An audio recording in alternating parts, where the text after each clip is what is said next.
우리나라 사람들은 설날 명절이 되면 새해 복 많이 받으세요 이렇게 인사를 하지 않습니까? 서양 사람들도 새해가 되면 해피 뉴 이어, 행복한 새해가 되기를 바랍니다. 이렇게 복 받으라, 행복하세요 이런 인사를 합니다. 성경에서도 인간의 역사가 시작될 때 하나님이 인간에게 복을 주시면서 인간 역사를 시작한 내용이 나옵니다. 하나님이 인간을 창조하실 때 그들에게 복을 주시며 생육하고 번성하여 땅에 충만하라, 땅을 정복하라, 모든 생물을 다스리라 이렇게 하면서 복을 주셨어요. 이처럼 인간은 처음 창조될 때부터 하나님이 주시는 복을 받았습니다. 인간이 범죄해서 노아 홍수로 모든 인간을 싹 쓸어버리고 노아의 가족들만 세상에 내보낼 때, 새로운 세상에 내보낼 때도 그냥 방주문을 열어가지고 잘 살아라 이렇게 보내신 게 아니고 복을 주면서 보냈어요. 창세기 9장 1절에 하나님이 노아와 그 아들들에게 복을 주시며 그들에게 이르시되 생육하고 번성하여 땅에 충만하라 이렇게 말씀하셨어요. 그 뒤에도 많은 사람들이 땅에 충만해졌을 때 하나님이 선민으로 아브라함을 택하여 부르실 때 그냥 부르신 게 아니고 복을 주면서 불렀어요. 오늘 본문 2절에 보면 내가 너로 큰 민족을 이루고 내게 복을 주어 내 이름을 창대하게 하리니 너는 복이 될지라 이렇게 말씀했어요. 하나님이 아담과 하와에게 또 노아의 가족들에게 복을 주실 때는 곧바로 복을 선포했어요. 그런데 아브라함에게 복을 주실 때는 그렇게 하지 않았습니다. 본문 1절에 보세요. 하나님이 아브라함에게 이르시되 너는 너의 고향 친척 아버지 집을 떠나 내가 내게 보여줄 땅으로 가라 이렇게 말했어요. 아브라함이 복을 받을 때는 떠나야만 했습니다. 아담과 하와가 에덴 동산에서 복을 받을 때는 떠날 필요가 없었어요. 노아의 가족들도 방주에서 나와가지고 복을 받을 때 떠날 필요가 없었어요. 왜냐하면 죄가 없는 깨끗한 세상이었기 때문입니다. 그러나 아브라함이 복을 받을 때는 죄로 물든 세상이었기 때문에 떠나야만 했습니다. 하나님을 의지하지 않아도 될 것들이 너무 많았기 때문에 떠나야만 했습니다. 만약 떠나지 않으면 아버지의 재산을 의지할 수 있었고 친척과 가족들, 고향 사람들이 섬기는 신을 의지할 수 있었습니다. 학연과 지연과 혈연을 의지할 수 있었습니다. 아브라함은 하나님을 의지하지 못하게 하는 모든 것들을 다 버리고 떠나야만 했습니다. 그것이 바로 고향이었고 친척이었고 아버지의 집이었습니다. 우리 주변에 성공한 사람들을 보면 다 부모를 떠난 사람들입니다. 부모를 떠나지 않고 성공한 사람은 없습니다. 부모를 떠나서 독립해야 자기 나름대로 뭔가를 이룰 수가 있습니다. 서양 사람들은 자녀들이 대학만 들어가도 지원을 끊습니다. 대학 등록금도 자녀들이 스스로 알바해가지고 학자금 받아가지고 그래서 공부하도록 합니다. 그리고 대학을 졸업하면 각자가 독립하도록 합니다. 근데 요즘 우리나라는 어떻습니까? 자녀들이 부모를 떠나지 않고 의존을 하려고 하는 마마보이, 파파거리 너무 많습니다. 이들은 취업도 하지 않고 독립하려고 하는 의지도 별로 없습니다. 결혼도 하지 않고 결혼을 해도 자녀를 낳으려고 하지 않습니다. 현대사회는 부모와 자식의 유착관계가 너무 심화되어 있습니다. 그래서 부모는 당연하다는 듯이 자녀의 인생에 개입을 하고 잔소리를 합니다. 정신과 의사들은 사람의 정신이 병드는 가장 큰 이유는 부모가 간섭하고 자립심을 키워주지 않았기 때문이다 라고 말을 했습니다. 우리가 사는 인생이라는 것이 무엇입니까? 자기가 자기 인생을 선택하고 책임지면서 사람의 몫을 다하면서 사는 거, 이게 인생입니다. 그렇잖아요. 이게 사는 거예요, 이게. 근데 요즘 인생은 어떻습니까? 자기가 자기 인생을 결정하지 못합니다. 선택장애에 빠져가지고 결정하지 못하고 계속해서 불안에 휩싸여서 살고 있습니다. 내가 뭘 하면서 살까? 어떤 직업을 가질까? 어느 직장을 갈까? 결정하지 못하고 늘 불안해하고 초조해만 하고 있습니다. 독립된 인격체로서 스스로의 일을 처리하지 못해서 사회 부적응자가 되는 경우가 많습니다. 이런 모습은 마치 부모가 탯줄을 끊지 않고 계속해서 길게 늘어뜨리고 있는 것과 같은 것입니다. 이런 사람은 정신적으로 병들고 사회에도 적응하지 못하기 때문에 아무것도 이루지를 못합니다. 자녀들은 성년이 되면 어떻게 해서든지 부모 곁을 떠나야만 합니다. 아브라함은 하나님이 주신 복을 받기 위해서 떠나야만 했습니다. 아브라함이 받은 복은 하나님만 의지할 때 받을 수 있는 복이었습니다. 그래서 아브라함은 고향과 친척과 아버지 집을 떠나야만 했습니다. 만약 아브라함이 고향과 친척과 아버지 집을 떠나지 않았다면 여전히 하나님이 아닌 다른 것을 의지하며 살았을 겁니다. 예수님도 자기가 의지하는 모든 것을 다 버려야 제자가 될 수 있다, 이런 말씀을 하셨습니다. 누가복음 14장에 누구든지 자기의 모든 소유를 버리지 아니하면 능히 내 제자가 되지 못하리라 그랬습니다. 하나님은 아브라함에게 고향과 친척과 아버지 집을 떠나라고 말씀하시고 난 뒤에 곧바로 2절과 3절에서 복을 주겠다고 약속을 했습니다. 2절과 3절을 보세요. 내가 너로 큰 민족을 이루고 내게 복을 주어 내 이름을 창대하게 하리니 너는 복이 될지라. 너를 축복하는 자에게는 내가 복을 내리고 너를 저주하는 자에게는 내가 저주하리니 땅의 모든 족속이 너로 말미암아 복을 얻을 것이라 그랬습니다. 하나님이 아브라함에게 주신 복은 7가지입니다. 우리말 성경에는 결과론적으로 번역을 했는데 원문에는 그렇게 되어 있지 않습니다. 그리고로 되어 있습니다. 7개의 복이 그래서 이게 되고 그래서 이게 되고 아니라 그리고로 딱딱딱 나누어져 있습니다. 그리고 이게 원문에 그렇게 되어 있어요. 7가지가 되어 있는데 첫 번째는 큰 민족을 이루게 하겠다는 겁니다. 실제로 아브라함으로 인해서 큰 민족이 이루어졌습니다. 이스라엘을 비롯해가지고 지금의 중동의 거의 대부분의 국가들은 아브라함의 후손들이 만든 나라들입니다. 두 번째로 하나님이 아브라함에게 복을 주겠다고 했습니다. 이때 아브라함의 나이가 75세였습니다. 자식이 없었어요. 근데 하나님이 복을 주어서 자식을 갖게 했습니다. 세 번째로 아브라함의 이름을 창대하게 하리라고 했는데 실제로 역사 속에서 아브라함의 이름은 위대한 이름이 되었습니다. 네 번째로 너는 복이 되게 하겠다, 그렇게 말을 했는데 실제로 아브라함은 복의 근원이 되었습니다. 아브라함은 그 삶 자체가 복이었습니다. 아브라함은 다른 사람에게도 복을 주는 사람이었습니다. 그래서 5번째와 6번째, 아브라함을 축복하는 자에게는 복을 내리고 아브라함을 저주하는 자에게는 저주를 내리겠다, 이렇게 말을 했습니다. 세상 사람들은 아브라함으로 인해서 복을 받기도 하고 저주를 받기도 하게 되었습니다. 이것은 세상 사람들이 아브라함을 어떻게 대하느냐에 따라서 복을 받기도 하고 저주를 받기도 한다, 이런 뜻입니다. 또 반대로 아브라함이 세상 사람들을 어떻게 대하느냐에 따라서 축복을 받기도 하고 저주를 받기도 한다, 이런 뜻입니다. 마지막 7번째는 땅의 모든 족속이 아브라함으로 인해서 복을 받게 하겠다고 했습니다. 그러니까 아브라함은 세상 사람들을 어떻게 했겠습니까? 아브라함으로 인해서 모든 족속이 복을 받게 하겠다라고 했어요. 아브라함으로 인해서 모든 족속이 저주를 받게 하겠다는 것이 아니라 아브라함으로 인해서 모든 족속이 복을 받게 하겠다고 했으니까 아브라함은 세상 사람들을 어떻게 했다는 겁니까? 저주했다는 겁니까? 축복했다는 겁니까? 축복했다는 겁니다. 세상 사람들 역시도 아브라함을 어떻게 했다는 겁니까? 축복했다는 것입니다. 하나님이 아브라함에게 복을 주겠다고 한 이 약속은 미완료형으로 되어 있습니다. 2절에 내게 복을 주어라고 하는 동사가 미완료 시제로 되어 있습니다. 히브리의 미완료 시제는 한 번이 아니라 계속해서 준다는 겁니다. 한 번 복 주고 마는 것이 아니라 계속해서 반복해서 복을 주겠다, 이렇게 말을 했습니다. 이것은 동시에 아브라함에게 지속적인 믿음과 순종을 요구하는 것입니다. 하나님의 약속은 순종하는 자에게 유효하지 순종하지 않은 자에게는 의미가 없습니다. 하나님은 예수님을 주로 고백하는 자에게 천국을 약속하셨습니다. 예수 안 믿는 사람에게는 천국은 그림의 떡입니다.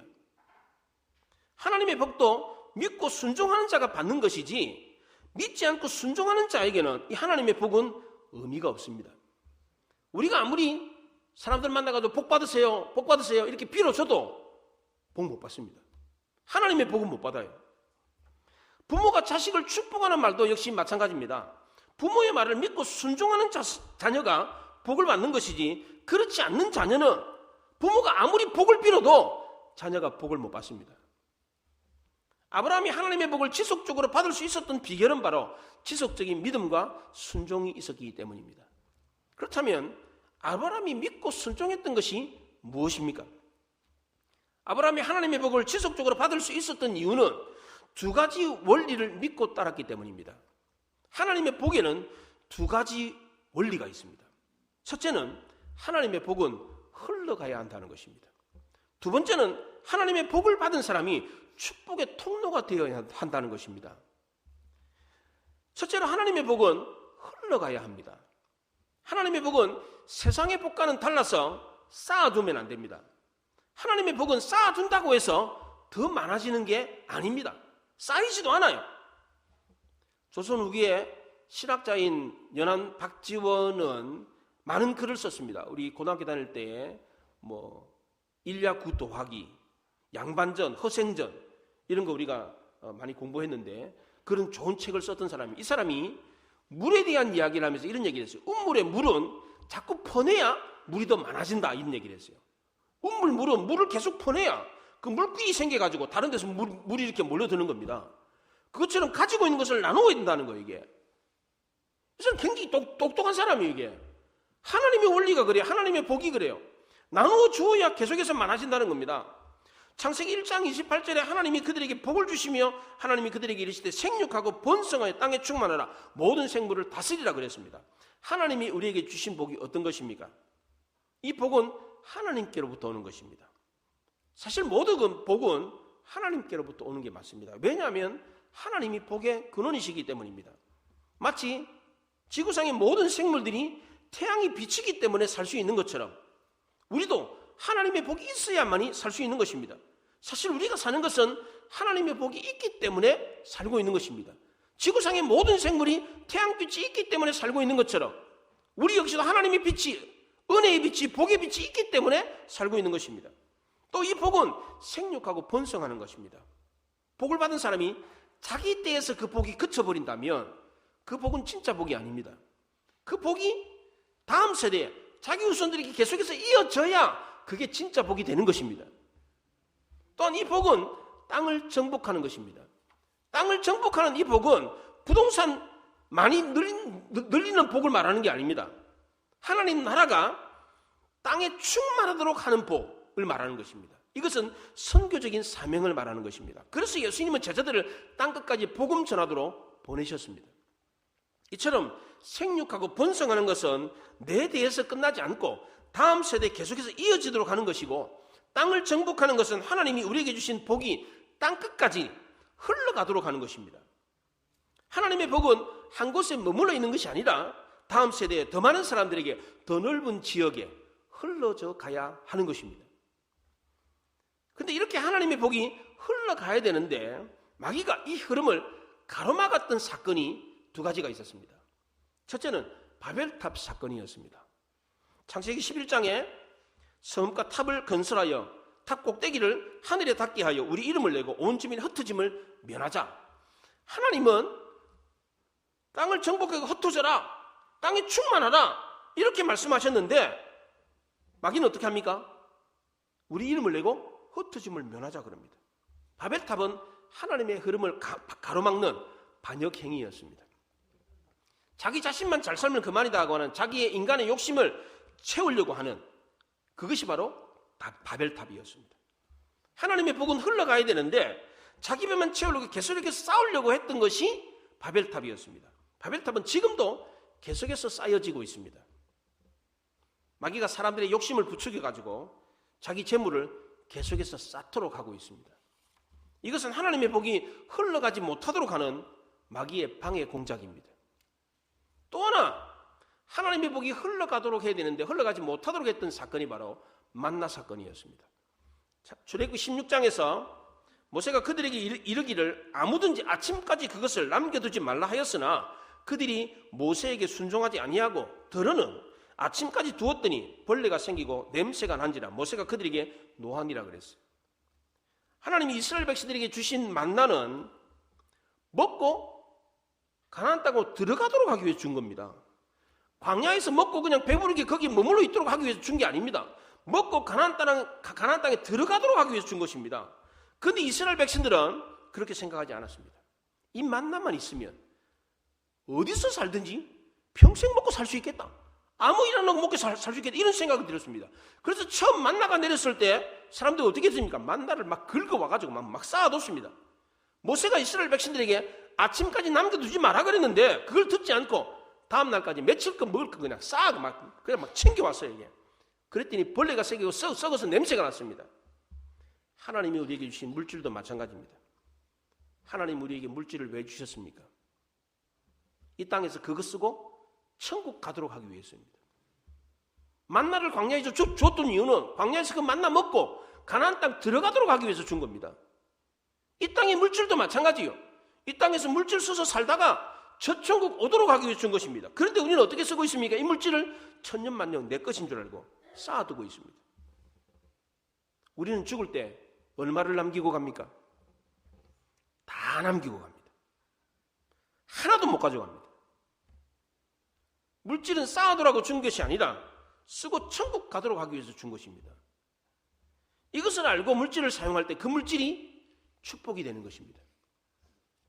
하나님이 아브라함에게 복을 주셔서 아브라함이 복이 되었습니다. 땅의 모든 족속도 아브라함으로 인해서 복을 받았습니다. 하나님의 복이 아브라함에게 갔고 아브라함에게 온 하나님의 복이 아브라함으로 인해서 세상 모든 족속에게 흘러갔습니다. 이렇게 하나님의 복이 세상 모든 사람들에게 흘러가려면 아브라함이 축복의 통로가 되어야만 했습니다. 그래서 두 번째 하나님의 복의 원리는 하나님의 복을 받은 사람이 축복의 통로가 되어야 한다는 것입니다. 하나님의 복은 흘러가야 되고 그게 첫 번째 원리고 두 번째 원리는 그 복을 받은 사람이 축복의 통로가 되어야 한다는 것입니다. 동의보감에 소통이 안 되면 아프고 소통이 되면 아프지 않다는 말이 있습니다. 통즉 불통. 통하면 불통, 통증이 없고 불통즉 통하지 않으면 통이 있다, 아픔이 있다. 기본적인 이야기예요. 이게 아무리 영양가 있고 맛있는 음식 많이 먹어도 소화가 안 되면 그 독입니다. 피가 안 통하면 괴사가 일어납니다. 기절초풍이라는 말이 있습니다. 기절, 기가 끊어지면, 기가 막히면 초풍, 풍을 불러온다는 거예요. 이게 그렇잖아요. 기가 막히면, 피가 막히면 초풍하는 거예요. 초풍, 풍이 오는 거예요. 그게 기절초풍이에요. 그게 말이 안 통하면 어떻습니까? 미치고 환장합니다. 답답해서 미칩니다. 하나님이 만드신 우주 모든 만물은 통하게 되어 있습니다. 가만히 있지 않고 움직이도록 만들어놨습니다. 모든 만물이 다 그렇습니다. 한번 생각해보세요. 지구가 가만히 있습니까? 움직입니다. 흘러갑니다. 그렇잖아요. 태양계, 은하계가 다 움직이고 있어요. 희한하게 만들었어요. 하나님이 가만히 있도록 만들지 않았습니다. 복음서 중에 내게 강 같은 평화라는 복음성이 있습니다. 내게 강 같은 평화, 내게 강 같은 평화, 내게 강 같은 평화가 넘치네. 이 넘쳐 흘러야 돼요. 하나님의 평화가. 나만 평안하면 안 돼. 이 평화가 다른 사람에게도 흘러 넘쳐야 돼요. 나만 기쁘면 안 돼. 다른 사람도 기뻐야 되는 거예요. 이게 하나님이 우리에게 주신 물질도 복도 흘러가야 되는 것입니다. 내게만 머물러 있으면 안 됩니다. 우리를 통해서 흘러가야 된다는 겁니다. 그래야 내게도 복이 되고 다른 사람에게도 복이 된다는 겁니다. 하나님이 우리에게 복을 주실 때 어떻게 줍니까? 주로 사람을 통해 주십니다. 하늘에서 쌀가마니가 떨어지면 어떻게 됩니까? 깔려 죽습니다. 그렇잖아요? 하나님, 하늘에 쌀가마니가 떨어지게 해주십시오. 쌀가마니가 하늘에 떨어지면 진짜 깔려 죽어요. 하나님이 그래서 어떻게 주십니까? 사람을 통해서 주십니다.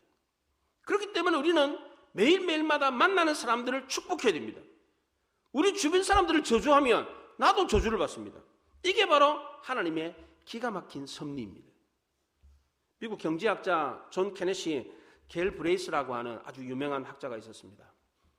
이 사람이 불확실성의 시대라고 하는 유명한 책을 썼는데 이 책에서는 이 시대를 예측할 수 없는 불확실성의 시대다 이렇게 말을 했습니다. 사회주의가 옳은지 자본주의가 옳은지 통제경제가 옳은지 자유경제가 옳은지 알 수 없는 시대. 차분하고 합리적인 이성뿐만 아니라 불같은 감성도 혼재하는 이런 시대 속에서 우리는 살고 있습니다. 그래서 신자유주의를 주장하면서 정부의 정책과 개입이 불가피하다. 전체를 총괄할 수 있는 개입이 필요하다. 왜냐하면 모든 것이 총체적으로 연결되어 있기 때문이다. 그렇게 얘기를 했습니다. 우리 사회의 모든 것은 하나로 연결이 되어져 있습니다. 중국의 황사가 우리나라에 날아오지 않습니까? 우리나라가 아무리 환경오염을 줄인다고 하더라도 중국 황사가 날아오면 고스란히 피해를 입습니다. 최근에 일본 방사능 누출 사건이 있었잖아요. 이건 일본만의 문제가 아닙니다. 주변 모든 나라들의 문제입니다. 하나가 무너지면 모든 것이 다 영향을 받을 수밖에 없는 시대 속에서 살고 있습니다. 이게 바로 하나님이 만드신 만물의 원칙입니다. 원리예요. 이게 하나님이 그렇게 만들어놨어요. 그래서 우리는 기도할 때도 우리만 잘되게 해달라라고 기도할 게 아니라 우리 모두가 잘되게 해달라고 기도를 해야 됩니다. 디모데서 2장 1, 2절에 그러므로 내가 첫째로 권하노니 모든 사람을 위해서 간구, 기도, 도고, 감사를 하되 임금들과 높은 지위에 있는 모든 사람을 위하여 하라. 이는 우리가 모든 경건과 단정함으로 고요하고 평안한 생활을 하려 함이라 그랬습니다. 어떤 한 사람이 잘못하면 그것은 그 한 사람만의 잘못이 아니라 우리 모두의 잘못이 됩니다. 요즘 술 먹고 운전하는 사람들 많지 않습니까? 음주운전은 한 사람만의 문제가 아닙니다. 우리 모두의 문제가 됩니다. 그 음주운전을 해서 내 가족이 당할 수도 있습니다. 내 주변 사람들이 당할 수가 있어요. 한 사람의 문제가 아닙니다. 마약도 마찬가지입니다. 마약으로 인한 정신적 피해는 그 한 사람만의 문제가 아니라 가족의 문제고 우리 사회의 문제입니다. 그래서 우리는 기도할 때 나만을 위해서, 가족만을 위해서 기도할 게 아니라 우리 모두를 위해서 기도해야 합니다. 이렇게 하는 사람이 바로 축복의 통로가 되는 것입니다. 사도 바울은 로마에 있는 성도들에게 자신을 위해서 기도해달라고 부탁을 했습니다. 로마 교회 성도들이 바울을 위해서 기도하는 것은 자기 자신들을 위한 것이었습니다. 교회에서 성도들이 목회자를 위해서 기도하는 것도 역시 마찬가지입니다. 자기 자신을 위해서 기도하는 것과 같습니다. 목회자들 역시도 마찬가지입니다. 목회자가 성도를 위해서 기도하는 것은 목회자 자신을 위해서 기도하는 것과 같은 것입니다. 이처럼 나만 잘 되는 것이 아니라 다른 사람들까지 잘 되게 하는 사람이 바로 축복의 통로가 되는 사람입니다. 오늘 우리 시대에는 이런 사람들이 많아야 우리 모두가 다 잘 살 수 있는 살맛 나는 세상을 만들 수가 있는 것입니다. 이런 교회가 진짜 좋은 교회입니다. 기도할 때도 자기만을 위해서 기도하지 않고 구역 식구들 위해서, 성도들 위해서 기도하는 이런 기도. 이게 정말 하나님이 기뻐하시는 기도예요. 세상은 이렇게 하는 사람들을 함부로 대하지 못합니다. 요셉이 바로왕의 친위대장 보디발의 집에서 종살이를 했습니다. 이때 보디발은 이 어린 노예 소년 요셉을 함부로 대할 수가 없었습니다. 왜냐하면 하나님이 요셉과 함께 하심으로 요셉이 하는 일마다 형통하는 것을 보았기 때문입니다. 보디발은 사람 본인 눈이 있는 사람입니다. 바로왕의 친위대장이었습니다. 경호실장이었습니다. 그러니까 눈치가 아주 빠른 사람입니다. 아랫사람이 눈가림으로 하는지 진실한 마음으로 하는지 이게 산타크루스만 아는 게 아니에요. 다 알아요. 예. 회사에서 상사들이, 사장들이 다 알아요. 다 알아요, 이거. 근데 이거 보디발이 봤을 때 요셉은 남다른 데가 있었습니다. 뭘 하든 하나님 앞에서 일하는 아이였습니다. 주인 보디발이 경외감을 느낄 정도였습니다. 하루는 보디발이 출타를 했는데 그 사이에 아내가 요셉을 보고 유혹을 했어요. 요셉이 준수하고 아름다웠다고 그랬어요. 그 요셉의 아름다움을 보고 보디발의 아내가 동침하자고 유혹을 했어요. 이때 요셉이 완강하게 거절을 하니까 보디발의 아내가 아무도 없을 때 요셉이라는 저 종놈이 나를 겁탈하려고 했다고 요셉을 모함했습니다. 노예가 주인의 아내를 겁탈하려고 했다고 그랬으면 어떻게 해야 됩니까? 당장 죽여야지.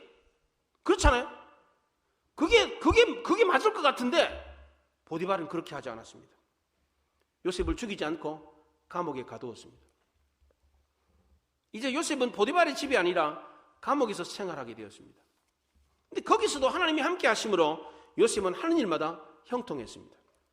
요셉이 일을 얼마나 잘했든지 감옥을 지키는 간수장이 감옥에 갇혀 있는 모든 죄수들의 재반 업무를 요셉에게 맡겨 뒤도 돌아보지 않았어요. 요셉은 고난 중에 있었음에도 불구하고 단 한 번도 하나님께 복을 달라는 기도를 한 적이 없습니다. 성경 어디에도 요셉이 하나님께 복을 달라고 기도한 내용이 나오지 않습니다. 왜 안 나옵니까? 요셉은 존재 자체가 복이었기 때문입니다.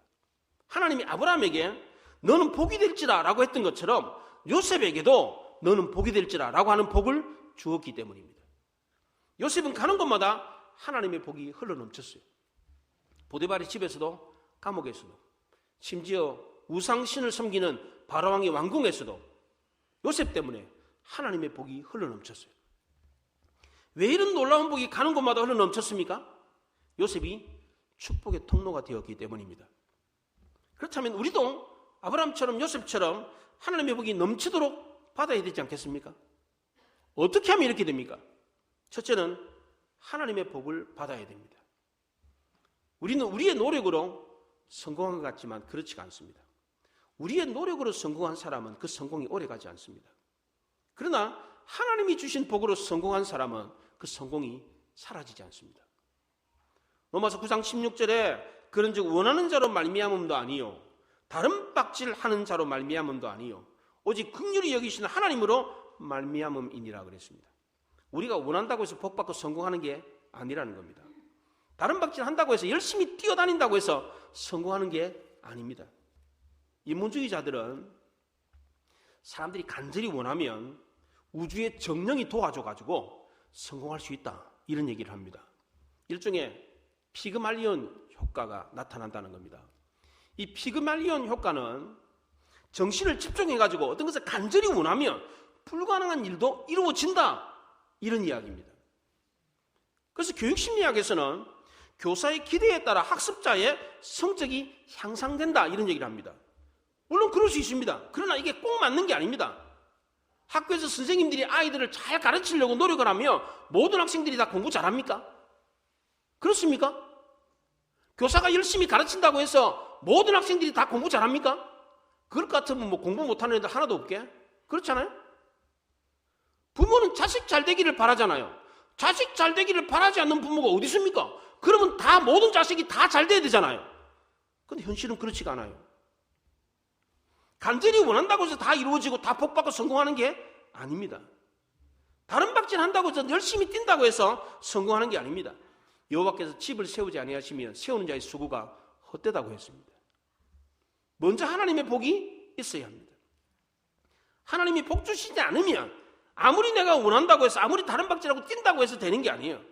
야고보서 1장 17절에 온갖 좋은 은사와 온전한 선물이 다 위로부터 빛들의 아버지께로부터 내려오나니 그랬습니다. 그러므로 우리도 아브라함처럼 요셉처럼 하나님이 복이 넘치도록 받으려면 먼저 하나님께 복을 구해야 합니다. 이것은 해도 그만 안 해도 그만이 아닙니다. 반드시 구해야 됩니다. 인간은 처음 창조될 때부터 하나님의 복이 없으면 살 수가 없는 존재였습니다. 그래서 하나님이 에덴 동산을 만들어 놓고 아담과 하와를 보낼 때 그냥 보내지 않고 복을 주어서 보냈습니다. 대홍수 이후에 세상을 깨끗하게 하고 난 뒤에 방주문을 열어가지고 노아의 가족들을 보낼 때도 야 깨끗해졌으니까 이제 나가서 살아라 이러고는 보낸 게 아니에요. 복을 주어서 보냈어요. 지금도 마찬가지입니다. 모든 인간은 하나님의 복이 없으면 살 수가 없습니다. 그러므로 우리는 모두 다 하나님께 복을 달라고 기도해야 합니다. 두 번째로 하나님의 복은 축복의 통로가 되는 사람에게 임하기 때문에 우리가 축복의 통로가 되어야 합니다. 하나님은 우주 모든 만물을 흘러가게 만들었습니다. 하나님의 복도 마찬가지입니다. 가만히 정체되어 있지 않습니다. 흘러갑니다. 하나님의 복은 쌓아두는 사람에게는 더 이상 임하지 않습니다. 하나님의 복의 속성이 흘러가는 것이기 때문입니다. 그렇기 때문에 하나님의 복은 축복의 통로가 되어 흘러가게 하는 사람에게 임하는 것입니다. 하나님은 3절에서 아브라함에게 너를 축복하는 자에게 내가 복을 주고 땅의 모든 족속이 너로 말미암아 복을 얻게 될 거다 이렇게 말했어요. 이 말은 아브라함이 세상 사람들을 어떻게 축복하느냐 저주하느냐에 따라서 달라진다는 것이고 다른 사람들 역시도 아브라함을 축복하느냐 저주하느냐에 따라서 달라진다 이런 뜻입니다. 땅의 모든 족속이 아브라함으로 말미암아 복을 얻게 하겠다라고 했으니까 그럼 아브라함은 모든 족속을 축복했다는 겁니까? 저주했다는 겁니까? 축복했다는 것입니다. 땅의 모든 족속들도 마찬가지입니다. 아브라함을 축복해야만이 복을 받을 수 있었기 때문에 아브라함을 축복했겠습니까? 저주했겠습니까? 축복했다는 것입니다. 우리도 마찬가지입니다. 이게 바로 축복의 통로입니다. 우리가 복을 받는 방법은 주변 사람들을 축복하는 것입니다. 아브라함이 복을 받았던 이유는 축복의 통로가 되어서 세상 모든 족속을 축복했기 때문입니다. 우리도 마찬가지입니다. 우리도 아브라함처럼 축복의 통로가 되어 주변 사람들을 축복하며 그들 모두가 복을 받고 우리도 복을 받습니다. 한국교회 초창기에 팥줄소 10개 있는 것보다 교회 하나 있는 게 더 낫다, 이런 얘기가 있었습니다. 지금도 그렇습니까? 지금도 교회 하나 있는 게 팥줄소 10개 있는 것보다 낫다, 이런 생각을 합니까? 지금은 교회가 세상으로부터 욕을 얻어먹고 있습니다. 왜 그렇습니까? 교회가 축복의 통로가 되지 못하고 있기 때문입니다. 이것은 교회가 세상이 복을 받지 못하도록 원인을 제공하고 있는 것입니다. 다시금 세상이 복을 받을 수 있도록 교회가 과거의 영광을 다시 회복해야 합니다. 세상이 교회를 보고 칭찬하고 축복할 수 있도록 해야 합니다. 우리 교회는 우리 동네에서 좋은 소문이 나야 됩니다. 성진교회는 좋은 교회더라, 이런 소문이 나야 됩니다. 지역사회 주민들에게 도움을 주고 어려운 이웃을 돕고 사람들이 교회 와서 기도하고 쉴 수 있는 공간을 마련해 주어야 됩니다. 사람들의 정신건강을 돕고 평안함과 안락함을 줄 수 있는 교회가 되어야 하는 것입니다. 불확실하고 불안한 세상 속에서 마음의 안정을 되찾고 진리가 무엇인지 발견할 수 있도록 돕는 교회가 되어야 하는 것입니다. 이것이 바로 바벨탑처럼 하나님의 복을 쌓아두는 것이 아니라 강물처럼 하나님의 복을 세상으로 흘러가게 하는 축복의 통로가 되는 것입니다. 우리 교회가 이렇게 쓰임받기를 바랍니다. 우리 역시도 하나님의 복을 흘려보내서 우리 주변의 많은 사람들에게 복을 주어서 축복의 통로가 될 수 있기를 바랍니다. 이렇게 함으로 우리와 우리 가정과 우리 교회가 하나님의 복이 차고 넘치는 역사를 경험할 수 있기를 바랍니다. 이번 명절 주간에 여러분들이 만나는 사람들마다 축복하시기 바랍니다. 축복의 통로가 되어서 하나님의 복은 흘러가야 된다는 이 사실을 알고 하나님이 내게 주신 복을 흘려보내서 축복의 통로가 되어서 그 복이 여러분들뿐만 아니라 여러분들 주변의 모든 사람들에게 차고 넘치는 역사를 경험할 수 있기를 바랍니다. 기도하겠습니다. 말씀을 생각하며 기도합니다.